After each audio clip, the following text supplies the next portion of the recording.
My wife is from the Philippines, and I am from America.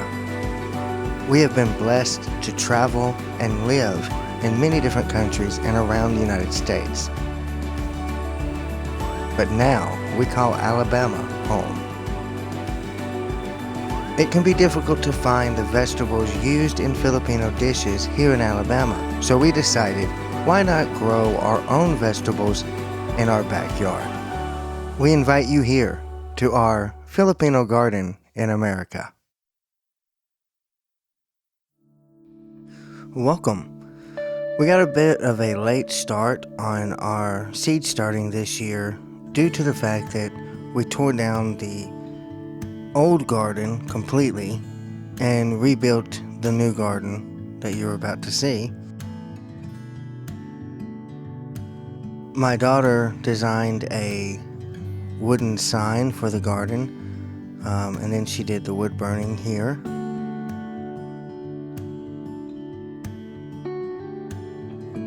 And it turned out really beautiful after we stained it and she finished all the wood burning. It's just a nice addition to the garden. And we built the pagoda that it's hanging on.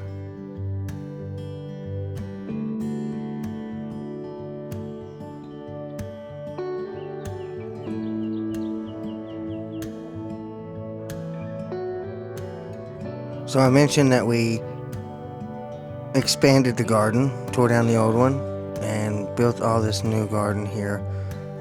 We have 6 main raised beds, 2 wooden smaller beds, and a couple of pots and planters.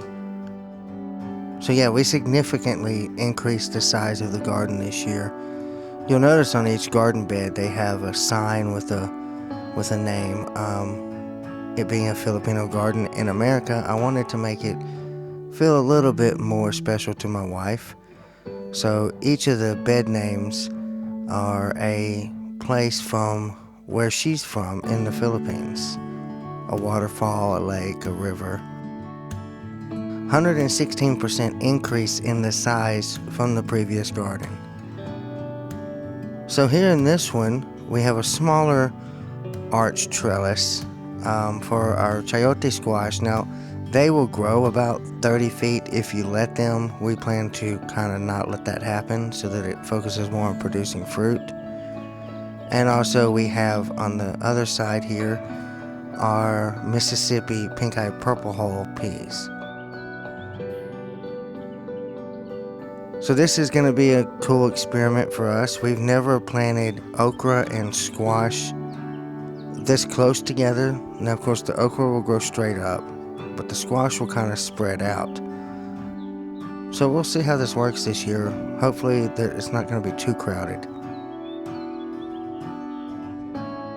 One of my favorite things here is the cucumbers on the other side, and then my wife's favorite thing is the tabos ng kamote, or the sweet potato slips. The entire plant is edible.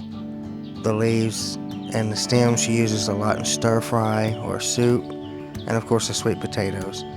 And down through the middle, they haven't come up yet, but we planted some beneficial flowers that help chase off the pests that like to ravage the cucumbers.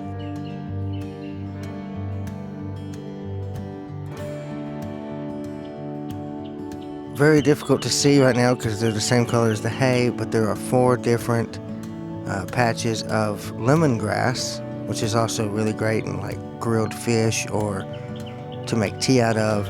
And here the malunggay or the moringa, still in the pots because they're a little bit weak still.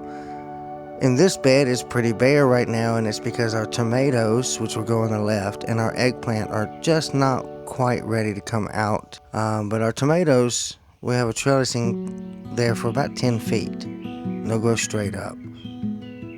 And the star of the show here is the sitaw, or the 3-foot long beans, and they will trellis up this archway we have here, which is about 8 foot at the top.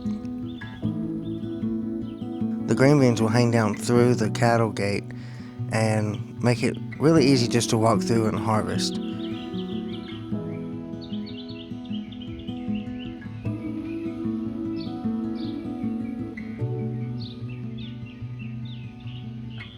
On the other side over here is Alagbati or Malabar spinach, which is a prolific grower. It'll grow 30 or 40 feet if you let it all summer long. It doesn't need much care.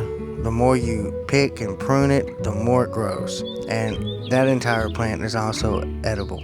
Here we have the ampalaya or bitter melon, which we hope will trellis all the way up the side of the pagoda and go across the top and come back down the other side. We may plant some on the other side, but the fruit will hang down as well.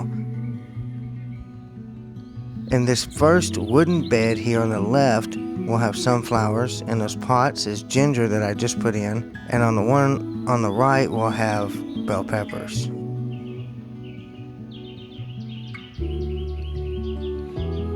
This is going to be a new adventure for us here. We took old landscaping bricks from our front yard that we no longer wanted up there and made planters out of them.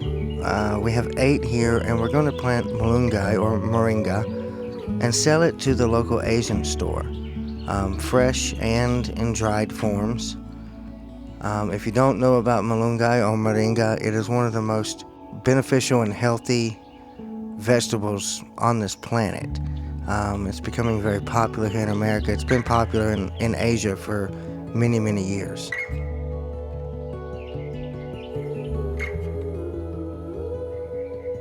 As you can see, the garden has pretty much taken up the majority of our backyard, but I think it's going to be very beautiful and a very peaceful place to sit once everything starts growing and trellising up all these different trellises we have. Thank you very much for joining us in our first episode of Filipino Garden in America. In this video, I just wanted to show the transformation into the new garden. Thank you guys.